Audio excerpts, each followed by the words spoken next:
Hello दोस्तों, मैं doctor Dinesh. आज हम बात करेंगे एनीमिक पेशेंट्स के सब्जेक्ट में।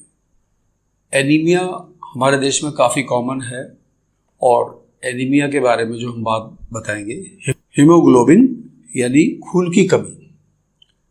हमारे यहाँ ये पुरुषों में 13.2 से 16.5 पॉइंट तक नॉर्मल होता है और महिलाओं में 11.5 से 15.5 तक यह नॉर्मल माना जाता है।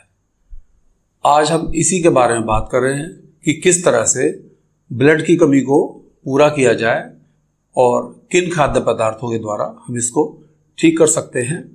इसी के साथ साथ हम यह भी बताना चाहेंगे कि ब्लड कमी के क्या मुख्य लक्षण होते हैं, उनकी पहचान आप किस तरह से कर सकते हैं। तो इसी बात पर हम अब चर्चा कर रहे हैं।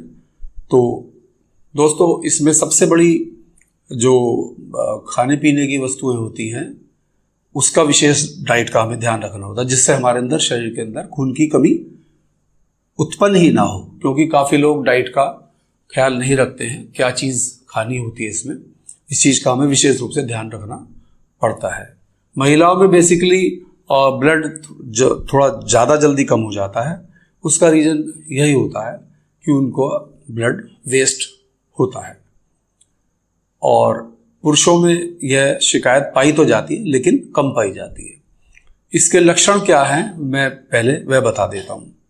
लक्षण में हमें यह महसूस होता है कि जैसे हमारा थोड़ा सा पैदल चलने के बाद सांस फूल जाना, स्टेयर्स चढ़ते हैं तो और ज़्यादा सांस फूल जाना, या फिर हम सर में चक्कर आना, कई बार मिचली आना। ये हमारी आईज होती हैं, आँखों में सफ़ेदपन आ जाता है, येलोरिश कलर हो जाता है। या फिर हमें थोड़ा बहुत चलने फिरने पर सांस फूलना शुरू हो जाता है, थोड़े बहुत चक्कर भी आ जाते हैं। यह इसके मुख्य लक्षण होते हैं। तो अगर इस तरह का किसी व्यक्ति को होता है तो समझे कि कहीं ना कहीं उसको ब्लड की प्रॉब्लम हो रही है, यानी हीमोग्लोबिन उसका कम हो रहा है।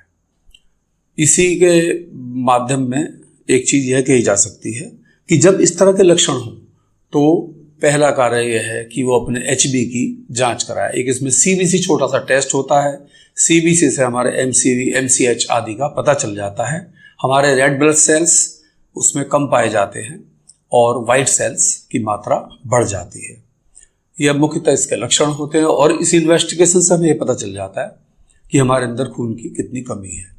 वैसे तो ब्लड की कमी पूरा करने के लिए हम डॉक्टर्स लोग कुछ ना कुछ मेडिसिन सजेस्ट कर ही देते हैं, परंतु फिर भी इसका जितना बेटर हम अपने खान पान से हीमोग्लोबिन का स्तर बढ़ा सकते हैं, दवाइयाँ उतना परमानेंट काम नहीं करती हैं। दवाई का तो यह होता है कि अगर हमने दवाई लिख दी तो उससे उस समय उसका स्तर बढ़ जाएगा, परंतु कंटिन्यूअस वो बना रहे और खून की कमी आगे भविष्य में आए ही ना, उसके लिए हमें खाने पीने पर विशेष ध्यान देना होता है।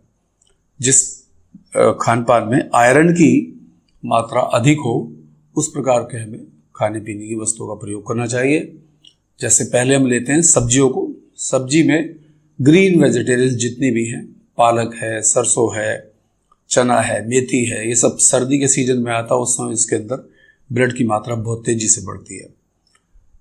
टमाटर, विटामिन सी के अंदर आयरन की बढ़ाने की बहुत क्षमता होती है। विटामिन सी में आपका संतरा और नींबू है, कई इस प्रकार के फल हैं, अनानास है, इसमें विटामिन सी पाया जाता है। ग्रेप्स हैं, अंगूर, एप्पल भी ब्लड को बढ़ाने में काफ़ी कारगर साबित होता है। इसके अलावा गुड़ के अंदर बहुत बहुत प्रचुर मात्रा में ब्लड बनाने की शक्ति, उसके अंदर आयरन बहुत ज़्यादा होता है। तो इस प्रकार की साग सब्जियों का प्रयोग करें, खाने पीने में विशेष रूप से ध्यान दें और टाइम के साथ अपनी डाइट का चार्ट बनाएं कि इस समय में इस प्रकार के फल फ्रूट्स लेने हैं, ये सब्जियां लेनी हैं।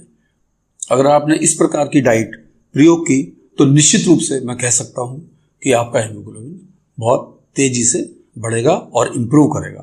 तो दोस्तों, अगर वीडियो आपको पसंद आई हो तो वीडियो को शेयर करें, लाइक करें और जो हमारे चैनल पर नए हैं वो सब्सक्राइब करें। धन्यवाद।